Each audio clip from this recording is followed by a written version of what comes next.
तो हेलो दोस्तों, welcome to my YouTube channel global English academy. दोस्तों, मैं सोनू सर आपके सामने दोबारा हाजिर हुआ हूँ एक नए पेपर सेट के साथ में। दोस्तों, जैसा कि हम जानते हैं, इंडियन एयरफोर्स का एग्ज़ाम आने वाले हैं। 22 मार्च इसकी एग्ज़ाम डेट डिसाइड की गई है। आप में से ज़्यादातर बच्चों ने फॉर्म भी फिल कर दिया होगा, तो ध्यान रखिए बेटा, 22 मार्च अब हम लोगों को टारगेट मिल गया है और इस टारगेट को हमको कंप्लीट, हम आपके लिए जो बैच लेकर आए हैं वो एक टारगेट बैच है, जिसमें हम अग्निवीर एयरफोर्स 2025 बैच को कवर करने वाले हैं। हम क्या कवर करेंगे? प्रीवियस ईयर पेपर सेट को कवर करेंगे। सेट नंबर 12 पर डिस्कशन करेंगे।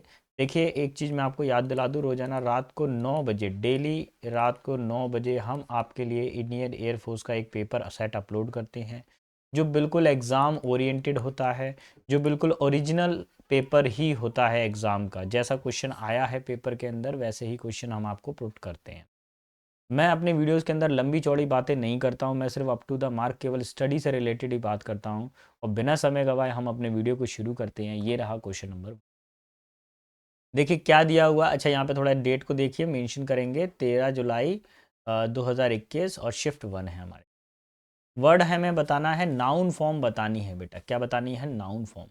तो कॉन्ग्रेचुलेट का मतलब होता है बधाई देना, जो कि एक वर्ब है। कॉन्ग्रेचुलेटेड का ये भी एक वर्ब है। कॉन्ग्रेचुलेट्स में एस लगा हुआ है, ये भी वर्ब है। और कॉन्ग्रेचुलेट्स में आईएनजी लगा, ये भी वर्ब। केवल जिसमें बेटा TION लास्ट में आ जाए, कौन कौन से शब्द आ जाए? शन आ जाए या TION आ जाए, शन आ जाए, तो इसको बेटा हम क्या मानते हैं? एक नाउन मानते हैं। भी हमारे पास क्या चाहिए? Option number 2 will be my final answer. Clear? Next question पर आ जाते हैं। अगला क्वेश्चन क्या बोल रहा है? Beside his parents he dash also present at the function. अपने पेरेंट्स के अलावा वो भी फंक्शन में प्रेजेंट थी।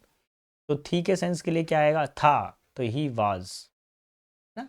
बिसाइड्स, बिसाइड्स का मतलब क्या होता है? के अलावा भी। Option number 4 will be final answer. Clear? चलिए क्वेश्चन नंबर 3 पर आते हैं। Dash dash thing of beauty is Joy for ever. Please इस सेंटेंस को अच्छे से रट लेना बेटा, ये एग्जाम में कई बार आ चुका है। ये इंग्लिश नोवेल में से लिया गया है। Thing of beauty is Joy for ever. ठीक है, सुंदरता को आप, इस सुंदरता को आप हमेशा आनंद उठा सकते हैं, सुंदरता का। ठीक है, इसको रट लीजिएगा। इसमें आंसर ए फॉर अमेरिका ही है। इसका आंसर जो हो जाएगा ऑप्शन नंबर 2 रहेगा।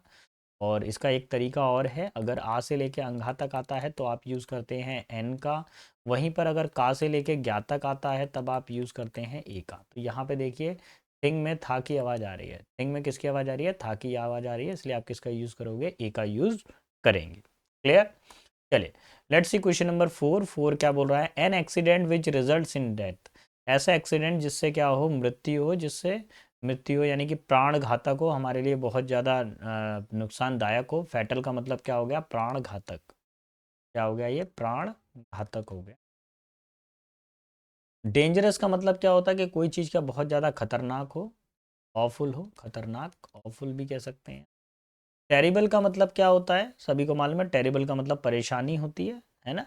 भयाकारक होता है, भयानक होता है कोई चीज़, बहुत ज़्यादा टेरिबल हो, भयानक हो कोई चीज़, भयानक।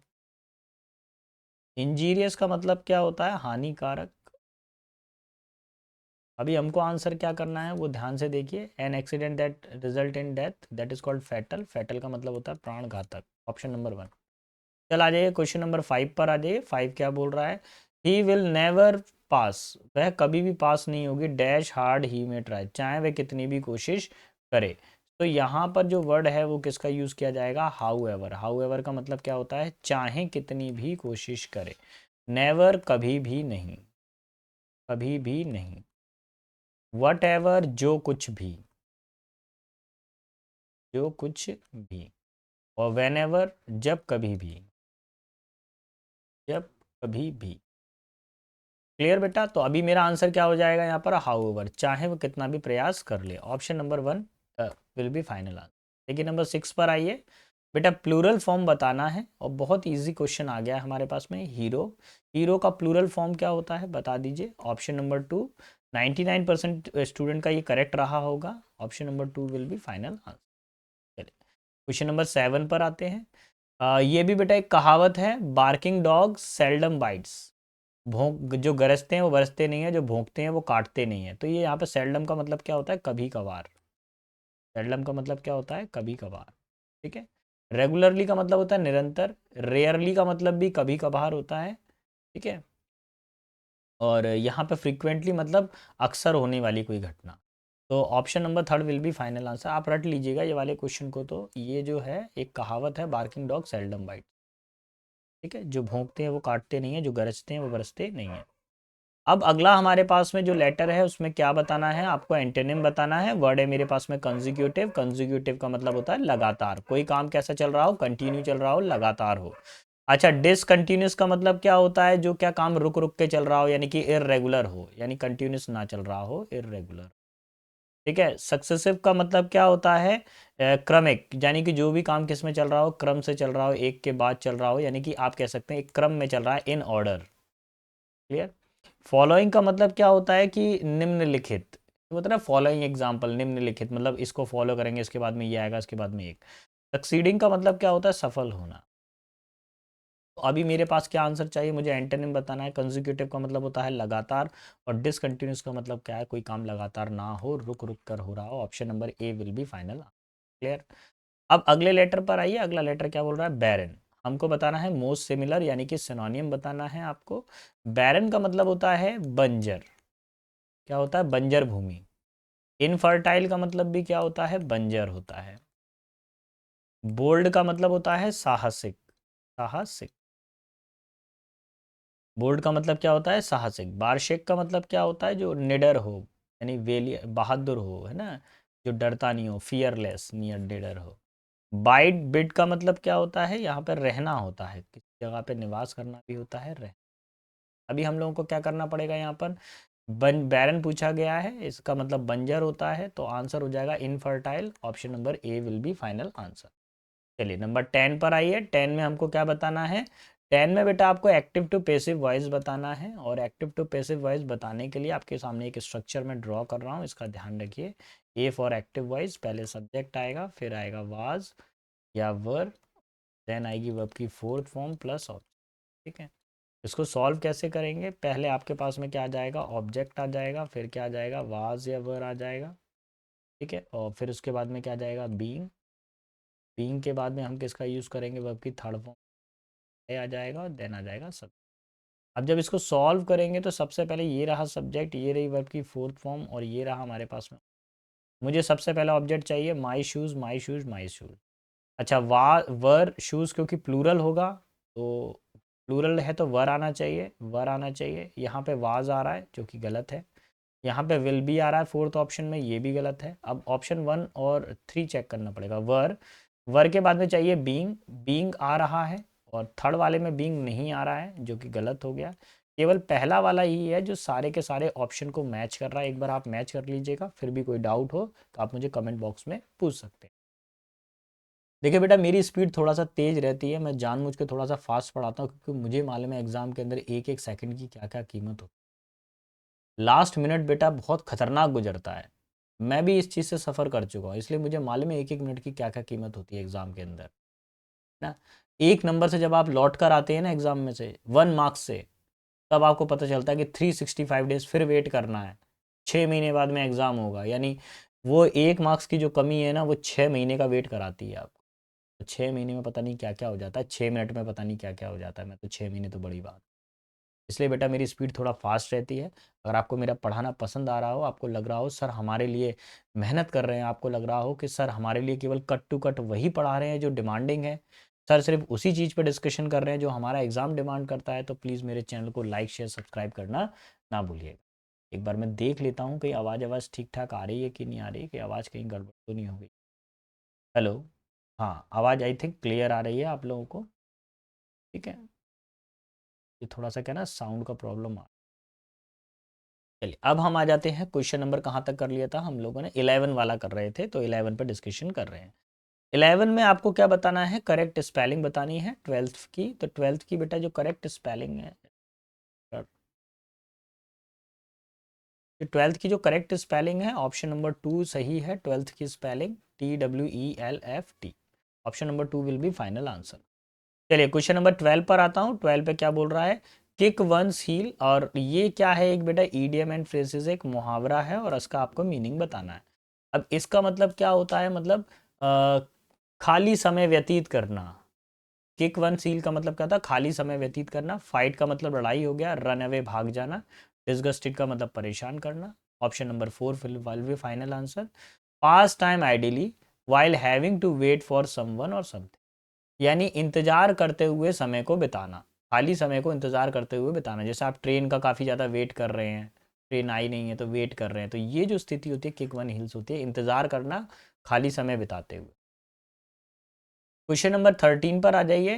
13 पे बेटा ये कौन से चैप्टर का क्वेश्चन आ गया? कंजंक्शन। मैं बार बार बोल रहा हूँ पेयर कंजंक्शन याद करना बेटा, पेयर कंजंक्शन वाला जरूर आता है।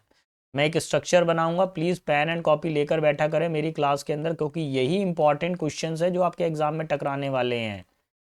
एक तो हो गया कि पूरा बफर सिस्टम ही पढ़ते जाइए, ना जाने कहाँ से क्या आ जाएगा, अनलिमिटेड पढ़ते जा रहे हैं, और एक बच्चा सिर्फ इंपॉर्टेंट इंपॉर्टेंट पढ़ के निकल जाता है। तो फॉर्मूला देखिए, नीदर आना चाहिए subject one nor subject two, और फिर वर्ब आने चाहिए। नीदर सब्जेक्ट वन हो गया, नॉर सब्जेक्ट टू हो गया, सब्जेक्ट टू के अकॉर्डिंग ही वर्ब आएगी। यहाँ पे आर नहीं आना चाहिए, क्या आना चाहिए? एम आना चाहिए। कौन सा मैं टिक करने वाला हूँ? Option number 2 will be my final answer. Clear? चलिए क्वेश्चन नंबर 14 पर आते हैं, और बेटा एक प्रपोजिशन से रिलेटेड क्वेश्चन है ये। इसके अंदर फिक्स्ड प्रपोजिशन का यूज़ किया गया है। The dog was moving fast, जो डॉग था वो तेज़ी से चल रहा था, but still it was accompanied dash a little cat moving behind, लेकिन उसके पीछे फिर भी क्या है, एक कैट पीछे पीछे चल रही थी, है ना। तो यहाँ पर अभी मेरा आंसर क्या हो जाएगा? Option number third. क्या लगा दूंगा? Option number third. बेटा मेरे यहाँ पर लाइट का थोड़ा इशू हो रहा है ना, सो option number third will be my final answer. Clear? काफ़ी ज़्यादा दिक्कत हो रही है। आगे बढ़ते हैं, क्वेश्चन नंबर 15 पर आ जाते हैं। 15 क्या बोल रहा है? Ram said to me you can teach me, Ram ने मुझसे कहा कि तुम मुझे पढ़ा सकते हो। तो देखिए बेटा, सेड टू किस में बदल गया? टोल्ड में। पहली चीज़ तो सेड टू किस में बदलता है बेटा? टोल्ड में। इन्वर्टेड कॉमा की जगह दैट आ गया। अच्छा, मी तक तो ठीक है, राम टोल्ड मी दैट, यहाँ तक ठीक है। सेकंड वाले में मी गायब कर दिया है। यू किससे बदलता है बेटा? मी से, तो मी की जगह यू की जगह पे हो गया आई। कैन का क्या बनता है बेटा? कुड, ये सही है। टीच, अब आ गया मी। मी बेटा किससे बदलेगा? सब्जेक्ट से बदलेगा, राम से बदलेगा मी। राम एक लड़का है इसलिए क्या आएगा? हिम। आपको कौन सा ऑप्शन टिक करना पड़ेगा? ऑप्शन नंबर 1 ही सही है, बाकी कोई भी ऑप्शन सही नहीं है। देखो, कैन का पास्ट टेंस क्या होता है? कुड होता है। यहाँ पे तो कैन ही दिया हुआ है, गलत है। यहाँ पर भी कैन दिया हुआ गलत है, यहाँ पर भी कैन दिया है, ये गलत है। Option number 1 will be final. चलिए क्वेश्चन नंबर आ जाइए 16 पर, और 16 को बेटा बोलते हैं जंबल सेंटेंस या स्टोरी अरेंजमेंट बोला जाता है। सबसे पहले किसी भी सेंटेंस के अंदर आता है बेटा सब्जेक्ट, फिर हेल्पिंग वर्ब, फिर मेन वर्ब आती है, फिर आता है ऑब्जेक्ट। सेंटेंस में सब्जेक्ट को ढूंढना शुरू करेंगे। वाज बेटा हमारे पास में क्या है? एक हेल्पिंग वर्ब, ठीक है। एट से तो कोई सेंटेंस शुरू नहीं होगा। द मैनेजर क्या है? सब्जेक्ट है, ठीक है। द मैनेजर और उसके बाद में यानी कि एस हमारा पहला हो गया, मैनेजर। एस के बाद में हमको क्या चाहिए होगा? सेकंड वाला। सेकंड हमारे पास में आएगी हेल्पिंग वर्ब, पहले सब्जेक्ट हो गया फिर helping verb. Was flabbergasted, flabbergasted में हो गई मेन वर्ब, फ्लावर गास्टेड। फिर उसके बाद में क्या जाएगा? Number third, at Sachin's behaviour, manager को सचिन के व्यवहार पे काफी आश्चर्य हुआ। So option number third will be final answer. Clear? कौन सा हो जाएगा आंसर? ऑप्शन नंबर थर्ड हमारा फाइनल आंसर है। चलिए अगले क्वेश्चन की तरफ आ जाइए। क्वेश्चन नंबर, ओ हो, अब आ गए हम लोग बेटा अनसीन पैसेज में। अभी तक 16 तक हमने क्या कर लिया? ग्रामर हैंडल कर ली। क्वेश्चन 16 क्वेश्चन आए हैं ग्रामर के। अब इसमें हम क्वेश्चन नंबर 17 से चेक करेंगे अनसीन पैसेजेस। देखिए क्या बोल रहा है? An old माइजर lived in a house with a garden. एक माइजर मतलब कंजूस व्यक्ति, एक बूढ़ा कंजूस व्यक्ति एक गार्डन में रहता था। The miser hid his gold coins in a pit under the some stone on the garden. उसने गार्डन के अंदर क्या किया होता है? एक उसने गड्ढा कर लिया था गार्डन के अंदर, और वहां पर उस गड्ढे के अंदर क्या करता था? गोल्ड कॉइन को रख देता और उसके ऊपर पत्थर को ढक देता था। वो जैसे ये जमीन है ना, ये जमीन है, तो यहाँ पर उसने क्या कर दिया? एक गड्ढा सा बना दिया। अब हो क्या रहा है? एवरी डे, रोजाना, बिफोर गोइंग टू बेड, सोने जाने से पहले, the miser went to the stone and where he hid the gold and counted the coin. रोजाना जो कंजूस व्यक्ति था रोजाना जाता था सोने से पहले, सिक्कों को गिन कर आता था जहां पर उसने गोल्ड को रखे थे, और उसको वहीं बंद कर आता था। He continued his routine every day, रोजाना उसका यही रूटीन रहता। But not once it did he spend the gold he save, लेकिन उसने कभी भी जो गोल्ड खर्च किया था, स्पेंड का मतलब क्या होता है, खर्च करना, वो उसने कभी गोल्ड को स्पेंड द सेव, जो उसने सोने को जिसको छुपा के रखा था उसको कभी खर्च नहीं किया था। One day a thief knew who knew the old miser routine waited for the old man to go back in to the house. एक बार एक चोर ने देख लिया उसको सिक्के छुपाते हुए, और वो इंतजार करने लगा कि कब बूढ़ा व्यक्ति अपने घर जाए तब मैं अपना दाव खेलूं। आफ्टर इट वॉज डार्क, अंधेरा होने के बाद, the thief went to hiding place and took the gold. चोर क्या है, चोरी चुप जहाँ पे उसने स्थान पे गोल्ड छिपा रखा था वहां पर गया और वहां से चोर चोरी करके चला गया। The next day the thief went to hiding place. अगले दिन चोर क्या है कि जहाँ पे उसने चीज़ों को छुपा रखा था वहां पहुंचा और टुक द गोल्ड। एक्चुअली ये लाइन रिपीट हो गई है बेटा, तो डोंट वरी। यहाँ से वो क्या करा, वो चोर जो है चीज़ों को चुरा के ले गया। The next day missing and started crying loudly. Next day जब माइजर वहाँ पे पहुंचा, जब कंजूस वहाँ पे पहुंचा, तो वो क्या उसको देखने लगा और ज़ोर ज़ोर से रोने लगा, चिल्लाने लगा वो ज़ोर ज़ोर से। His neighbour heard the माइजर्स cry. ने जो उसका पड़ोसी था उसने कंजूस की आवाज़ को सुना। And inquired about what happen, और पूछा कि क्या हुआ। ऑन लर्निंग व्हाट हैपन, जब उसे पता चला कि क्या हुआ, द नेबर आस्क्ड, नेबर ने पूछा, why didn't you save the money inside the house, तुमने घर के अंदर सोने को जो है धन को क्यों नहीं सुरक्षित रखा था। It would have been easier to access the money when you had to buy something.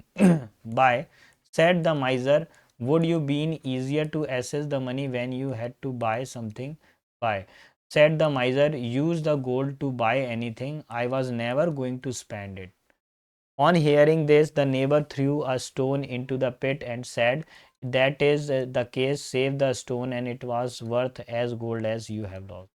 देखिए उसने पड़ोसी को बताया कि मैं रोजाना क्या करता था, इस गड्ढे के अंदर इसके अंदर मैंने गोल्ड कॉइन छिपा रखे थे, मैं गड्ढे में जाके चेक करता था, पता करता था कि गोल्ड कॉइन है कि नहीं है। लेकिन जब अब गोल्ड कॉइन चोरी हो गए तो वो काफ़ी ज़्यादा टेंशन में आ गया। तो पड़ोसी ने उसको सलाह दी कि तुम तो बिल्कुल मूर्ख हैं, उस धन को अगर तुम उस धन से तुम किसी और चीज़ को खरीद लेते या वो धन तुम्हारे कुछ काम में आ जाता तो वो ज़्यादा सही रहता। लेकिन अब जो तुम्हारे पास में है, यानी एक ये गड्ढा पड़ा हुआ उस पर पत्थर पड़े हुए हैं, ये पत्थर ही सिर्फ तुम्हारे जीवन में रह गए हैं और पूरा का पूरा जो गोल्ड है आपका चला गया है। तो नंबर 17 पर आ जाइए। What is the moral of the passage, passage का क्या कहानी है बताइए। पैसेज में क्या बोला है, डू नॉट गेट ग्रीडी, लालची नहीं होना चाहिए। Be happy and contented with you have, जो कुछ तुम्हारे पास हो उससे संतुष्ट रहना चाहिए। नहीं, nobody trust a liar, कोई भी झूठे व्यक्ति पे भरोसा नहीं करता है। Even when he is telling the truth, जब वो सत्य बोल रहा हो ये भी नहीं। वेल्थ इज एवरीथिंग, धन ही सब कुछ है, नहीं बेटा। Wealth not used is wealth that does not exist, अगर ऐसा धन जिसका आप प्रयोग नहीं कर पा रहे हो तो वो धन होता ही नहीं है। धन, एक धन तभी धन कहलाता है जब आप उसका प्रयोग कर पाओ, और पड़ा रहेगा तो कोई फायदा नहीं है।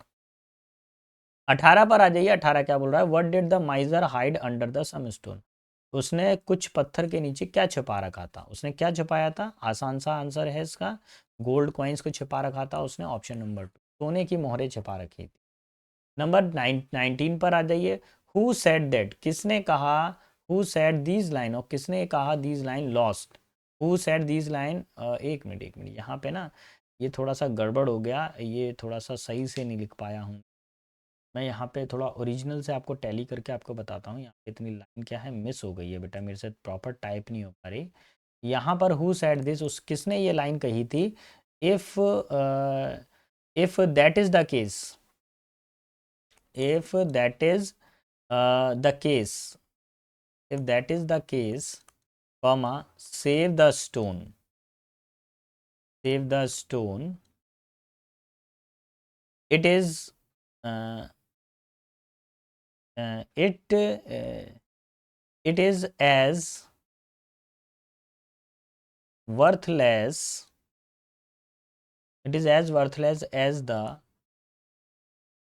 gold you have lost, question mark. देखिए किसने ये कहा था कि अगर आपके पास में अगर धन, अगर ऐसी इसी जगह पे धन छिपाना था, अगर आप जिस धन का प्रयोग नहीं कर पाते तो वो धन धन ही नहीं होता। जो गोल्ड आप छिपा के रख रहे थे उसका तो कोई प्रयोग ही नहीं कर पा रहे थे, तो वो गोल्ड था ही नहीं, वो एक तरफ से पत्थर था। ये किसने कहा था, उसके पड़ोसी ने ये बात कही थी। जिस नेबर को जो पड़ोसी आया था उसने ही ये बात कही थी। Option number 3 will be final answer. चलिए 20 पर आ जाइए। 20 क्या बोल रहा है, which of the following word could replace the word spend, इनमें से कौन सा शब्द है जो स्पेंड शब्द को रिप्लेस कर सकता है। तो पहला वर्ड है हमारे पास अच्छा, स्पेंड का मतलब क्या होता है वो समझ लीजिए, खर्च करना। स्पेंड का मतलब क्या होता है, खर्च करना। सिक्योर का मतलब क्या होता है, किसी चीज़ को सिक्योर करके रखना, है ना, सुरक्षित रखना, सेव करके रखना। सर्च का मतलब होता है फाइंड करना यानी पता लगाना। वर्ड है हमारे पास में एक्सपेंड। एक्सपेंड का मतलब होता है किसी भी चीज़ को क्या करना, खर्च करना, एक्सपेंस करना यानी कि खर्च करना। और एक है एक्सपांड। एक्सपैंड का मतलब होता है फैलाव, चीज़ का फैलाव। अभी हमारे पास में आंसर क्या हो जाएगा, option number third. Clear. I hope आपको आज का सेशन समझ में आया होगा बेटा। अगर आपको कोई भी कैसा भी डाउट है तो प्लीज़ मुझे आप मेरे कमेंट बॉक्स में लिखिएगा, मैं उस कमेंट बॉक्स में से आपके क्वेश्चन को पढ़ के आंसर करूंगा। अगर आपको मेरी मेहनत पसंद आ रही है तो प्लीज़ चैनल को लाइक शेयर सब्सक्राइब करना ना भूलिएगा। बेटा अच्छे से पढ़ाई करें, ये सुनहरा मौका है आपके पास में वर्दी पहनने का, एयरफोर्स की वर्दी पहनने का। अच्छे से पढ़ाई करें, अपना और अपने माता पिता के नाम को रोशन करें। बेस्ट ऑफ लक बेटा, सी यू टुमारो, मिलते हैं अगली क्लास में।